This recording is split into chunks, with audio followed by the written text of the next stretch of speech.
زكاة الفطر. زكاة الفطر حكم كادو وواجب وفرض. وعن عدينا النبي صلى الله عليه وسلم حديث كذا فرض رسول الله صلى الله عليه وسلم زكاة الفطر صاعا من تمر أو صاعا من شعير على العبد والحر والذكر والأنثى والصغير والكبير من المسلمين، وأمر بها أن تؤدي قبل خروج الناس إلى الصلاة. وحنا أمر النبي إن لا بحية استبقى صلاة انتيسن وبحين marka zakaatul fitrigu waa waajib sida zakaatul maalka ay waajib u tahay waxayna ku tahay qof kasta oo muslim ah oo awooda maalinkaasi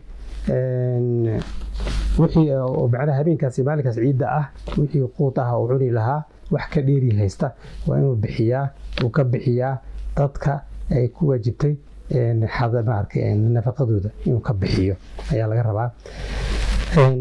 caruur iyo ciroolana ma la kala laha dhammaantood waa in laga wada bixiyaa oo saqiir iyo kabiir adoon kulli nabigu soo sheegay. waxaa la bixinayaa quudka oo nabiga tilmaamay sallallahu alayhi wasallam oo ahaa timirtii, shaciirtii, zabiibkii, waxyaalahaas oo dhan la bixinaya cuntada waxyaalaha quuto oo quudka ah.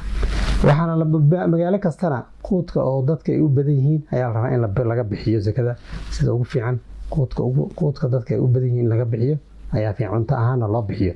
marka lacag ahaan waa la isweydiiyaa, laakiin lacag ahaan waxaa ka fiican siduu nabiga tilmaamay sallallahu alayhi wasallam oo ah in lagu bixiyo cunto ahaan ayaa fiican. taas ayaa fiican in cunto ahaan lagu bixiyo. qof marka zakada fitriga ah habkee loo bixiyaa marka waxaa loo bixiyaa horta waa salaada ciid ka hor in la bixiyo intaan la dukan.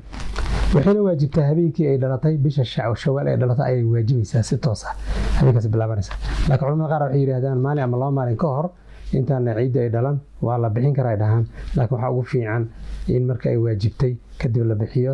waliba waxa ugu sii fiican in la bixiyo qabla salaah in la bixiyo fiican salaada ciid inta la dukan in la bixiyo ugu fiican. fitriga waxaa la siinayaa fuqarada iyo masaakiinta ayaa la siinayaa, iyaga ayaa la siinayaa, cuntaas ayaa lagu bixinayaa marka si ay uga kaaftoomaan maalinkaasi baryada iyo waxaas dadka ay baryaan oo dadka muslimiinta ah ay uga qayb maartay farxadda wala qayb qaataan.